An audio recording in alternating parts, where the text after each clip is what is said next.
अथः श्रीदेव्यथर्वशीर्षम्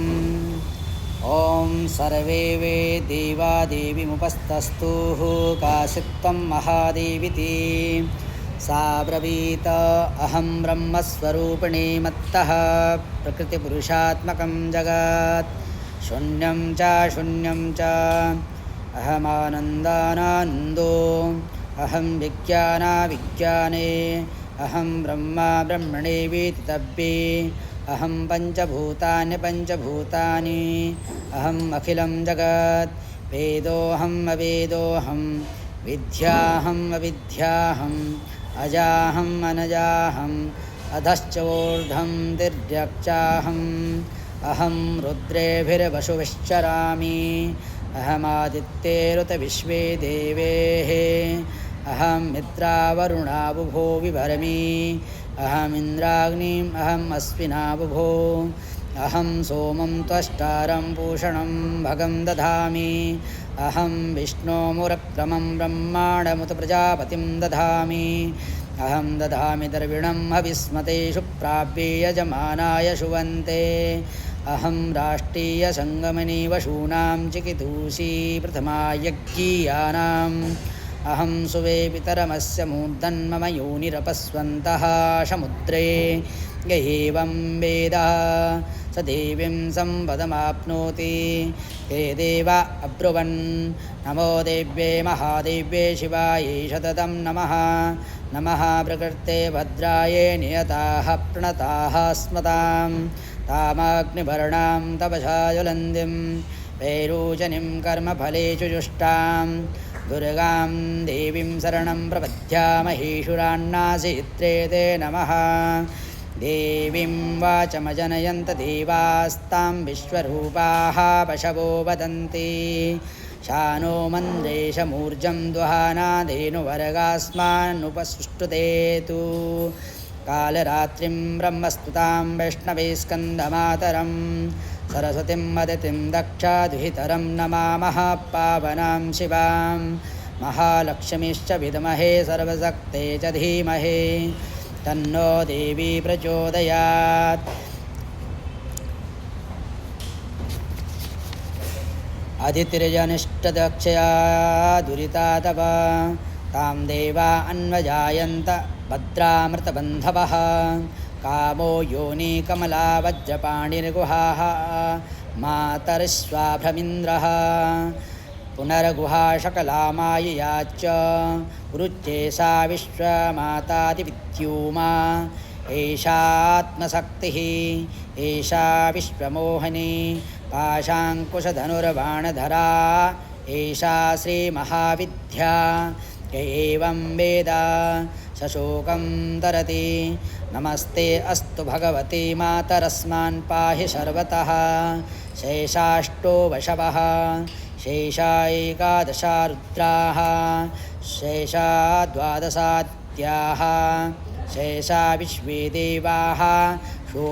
अशोमपाश्च शेषा यातु धाना असुरा रक्षांशे पिशाश्चायक्षाः सिद्धाः शेषा सत्पुरजस्तमांसि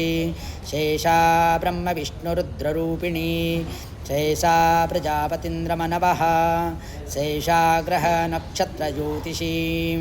कलाकाष्ठादिकालरूपिणी तामहं प्रणोमि नित्यं पापापहारिणीं देवीं भुक्तिमुक्तिप्रदायिनीम् अनन्तां विजयां शुद्धां शरण्यां शिवदां शिवां विधीयकारसंयुक्तं वीतिहोत्रसमन्वितम् अर्धेन्दुलसितं देव्या बीजं सर्वार्थसाधकम् एवमेवाक्षरं ब्रह्मायतयः शुद्धचेतसः ध्यायन्ति परमानन्दामया ज्ञानाम्बुराशयः वाङ्माया ब्रह्मसुस्तस्मात् स्पृष्टं वक्त्रसमन्वितं सूर्यो वामस्रोतबिन्दु संयुक्तष्टाततीयकः नारायणेन संविस्रो वायुश्चादरयुक्ततः विच्चेन वार्णपूर्णास्यान्महदानन्ददायकः यतपुण्डरीकमध्यस्थां प्रातः सूर्यसमप्रभां पाशाङ्कुशधरां सौम्यां वरदाभयहस्तकां त्रिनेत्रां रक्तवशनां भक्तकामदुघां भजे नमामि त्वं महादेवीं महाभयविनाशिनीं महादुर्गप्रशमनीं महाकारुण्यरूपिणी यस्या स्वरूपं ब्रह्मादयो न जानन्ति तस्मादुच्यते अज्ञेया यस्यानन्तो न लभ्यते तस्मादुच्यते अनन्ता यस्या लक्ष्यं नोपलक्ष्यते तस्मादुच्यते अलक्ष्या यस्या जननं नोपलभ्यते तस्मादुच्यते अजा एकेव सर्वत्र वर्तते तस्मादुच्यते एका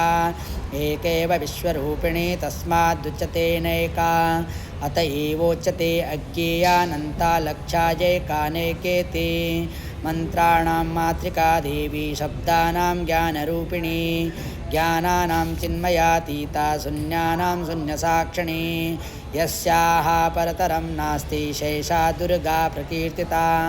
तां दुर्गमां देवीं दुराचारविघातिनीं नमामि भवभीतोऽहं संसारावरणतारिणीम् इदम् अथर्वशीर्षं यो अधीते सा पञ्चाथर्वशीर्षजपफलमाप्नोति इदम् अथर्वशीर्षं ज्ञात्वा योऽर्च्यां स्थाप्यते शतलक्षं व्रजत्वापि शूर्चा सिद्धिं न विन्दते शतमष्टोत्तरं चास्या पुरश्चार्याविधिस्मृतः दशवारं पठेद्यस्तु सद्यपापे प्रमुच्यते महादुर्गाणि तरति महादेव्या प्रसादतः सायं धियानोज्वस्कृतं पापं नाश्यति प्रातर्धियानो रात्रिकृतं पापं नाशते सायं प्रातः प्रयुञ्जानो पापो भवति निशीथे तुरीयसन्ध्यायां जपत्वा वाक्सिद्धिर्भवति नूतनायां प्रतिमायां जपत्वा देवतासां नित्यं भवति प्राणप्रतिष्ठायां जपत्वा प्राणानां प्रतिष्ठा भवति भौमास्विन्यां महादेवी सन्निधौ जपत्वा महामृत्युन्तरति स महामृत्युन्तरति